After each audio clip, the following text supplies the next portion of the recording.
आज 2 दिसंबर 2025 पूजा का जो शुभ मुहूर्त है अर्थात जो प्रदोष काल का जो समय रहेगा वो 5:24 से रात 8:07 के आसपास रहने वाला है। 2 घंटा 43 मिनट के करीब करीब का ये समय है। सर्वश्रेष्ठ और दुर्लभ संयोग आज के दिन बनने जा रहे हैं। आपको बता दें 2 दिसंबर का दिन सर्वश्रेष्ठ है। इस दिन का लाभ उठाकर आप अपने भाग्य की रेखाओं को प्रबल कर सकते हैं। तो आइए जानते हैं रात्रि को किए जाने वाले कुछ सर्वश्रेष्ठ उपायों के बारे में। ये उपाय नौकरी की परेशानी को दूर करेंगे। अगर जीवन में बच्चों के विवाह में कोई समस्या आ रही है उसको दूर करेंगे। संतान या फिर कोई अन्य परेशानी चल रही है तो उसके निमित्त भी आपको इन कार्यों को कर लेना ही चाहिए। आज मंगल प्रदोष के दिन ये उपाय किया जा सकता है। शाम को शिव मंदिर में चले जाएं शुभ मुहूर्त में।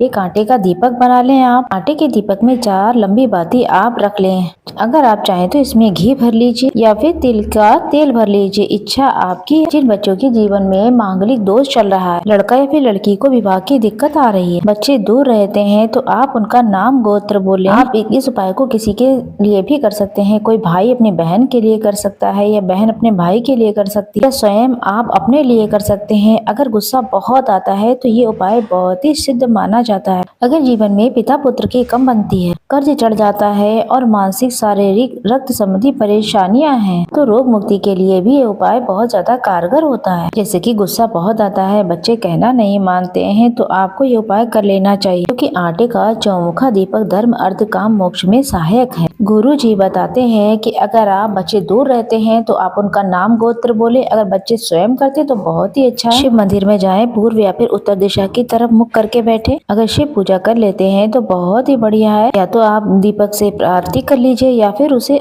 दीपक जलाकर आरती की तरह उसे उतार लीजिए। दीपक को बनाने के बाद आपको 7 बार आरती के रूप में आटे का जो चौमुखा दीपक है उसे उतार लेना है। उसके बाद 3 बार अपने ऊपर से उतारें। अगर वो बच्चे दूर हैं तो उनका नाम गोत्र बोल के उनका स्मरण करके उसी स्थान पर जहाँ पर आप बैठे हैं 3 बार घुमा लीजिए। मन में नाम लीजिए और कामना कीजिए कि मैं ये उतारा कर रही हूँ। शिव मंदिर में प्रदोष काल में इस दीपक को प्रज्वलित करके आ जाइए। 1 भी रुपया नहीं खर्च होगा, आपको लाखों गुना इसका फल मिले। वहीं दूसरा उपाय अनंग त्रयोदशी आज के दिन गुरुजी ने कहा है अगर संभव हो तो आज से ही इस उपाय को आप अपने घर पर 5 या फिर 7 प्रदोष उपाय करें। ये उपाय गुरुजी ने हाल की ही कथा में बताया है। आप सभी को आंकड़े की जड़ की मिट्टी लेकर आना है। साथ के साथ समी पेड़ की जड़ की भी थोड़ी सी मिट्टी को लेकर आप अपने घर पर आए। अगर ये उपाय पुत्र प्राप्ति के लिए करते हैं तो बहुत ही अच्छा है। नौकरी के लिए, रोग कर्ज मुक्ति के लिए करते हैं या फिर आप अपने लिए कोई दिक्कत परेशानी है, ट्रांसफर की दिक्कत, तो शिव पूजा हर रूप में फल देती है। ये पूजा बिना व्रत के भी आप कर सकते हैं। घर में किसी भी स्थान पर बैठकर, अपने मंदिर में बैठकर या फिर घर में कोई गमला है, किसी भी शुभ स्थान पर पूर्व या उत्तर दिशा की तरफ अपना मुख कर लें और यहाँ पर एक पार्थिव शिवलिंग का निर्माण करें। आंकड़े की जड़ की मिट्टी लानी और समी के पेड़ की भी थोड़ी मिट्टी लेकर आनी है। इसके बाद आप अपने घर पर एक छोटा सा शिवलिंग बना लें। साथ के साथ 2 दीपक आपको लगाने हैं। साथ के साथ अपना नाम गोत्र बोलकर इस पार्थिव शिवलिंग की छोटी सी पूजा आपको यहाँ पर कर लेनी है। अगर पुत्र प्राप्ति या फिर संतान के लिए आप कर रहे हैं तो इस मिट्टी का जब निर्माण करेंगे तो इसमें दूध जरूर मिला लें। नहीं है कोई व्यवस्था तो सामान अपने घर के मटके का जल मिला लें। विधि विधान से पूजन कर लें। उसके बाद जब दीपक ठंडा हो जाए, सभी चीजें समर्पित कर, भोग प्रसाद बेलपत्र जब दीपक ठंडे हो जाएं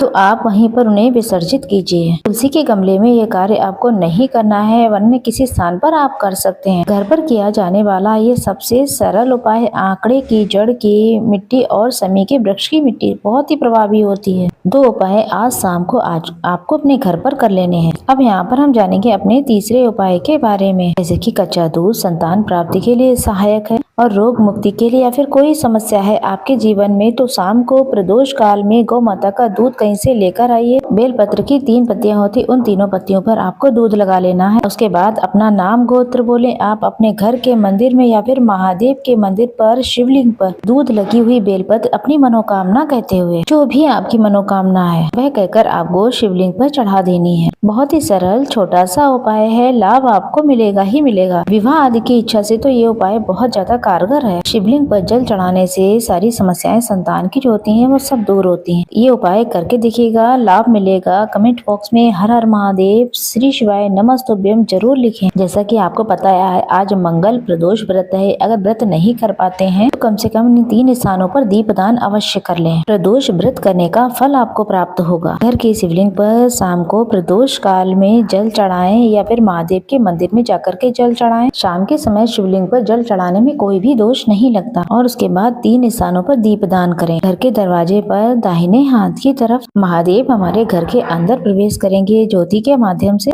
ऐसी प्रार्थना करते हुए घर के दरवाजे पर दाहिने तरफ घर का दरवाजे पर थोड़ा सा चावल का आसन दें। दूसरा जो दीपक है आप बेलपत्र वृक्ष के नीचे लगाएं। तीसरा दीपक आपको महादेव के मंदिर में लगाना है। आज के दिन जिस इंसान ने ये तीनों दीप दान कर लिए तो उसने सारे सुख स्वतः ही प्राप्त कर लिए। ये बहुत ही सरल उपाय है, प्रमाणित है, लाभ देंगे आपको। इनमें से अगर आप 1-2 उपाय भी कर लेते हैं तब भी सर्वश्रेष्ठ रहता है। शास्त्रों में बताया गया है अखंड द्वादशी है। अगर कई जन्मों के आपके व्रत खंडित हुए हैं तो इन खंडित व्रतों का फल भी आपको मिल जाएगा। अगर आप कुछ ना कर पाए, व्रत ना कर पाए तो आज के दिन आप मीठा दान जरूर करें। आप गुड़ का दान, चीनी का दान कर सकते हैं। एक समय का भोजन पंडित ब्राह्मण को निमित्त आप दान पुण्य कर सकते हैं। इच्छा आपकी है, आपको बहुत लाभ मिलेगा। हो सके तो किसी लाल वस्तु का भी दान करें। अगर मांगलिक दोष है या कोई और परेशानी है तो लाल आसन, तांबे का लोटा, गुड़, गेहूं इत्यादि आप दान कर सकते हैं। आज के दिन आप हनुमान मंदिर में बैठकर पान का बेड़ा, लड्डू, गुड़ चने का भोग अगर हनुमान जी के निमित्त लगाते हैं, साथ के साथ चौमुखा अगर दीपक लगाते हैं, सुंदर भाव सच्चे मन से सुंदर कांड या फिर हनुमान चालीसा का पाठ कर लेते हैं तो ये अनंत गुना लाभ देता है। ये सरल सा कार्य आप कैसे कर सकते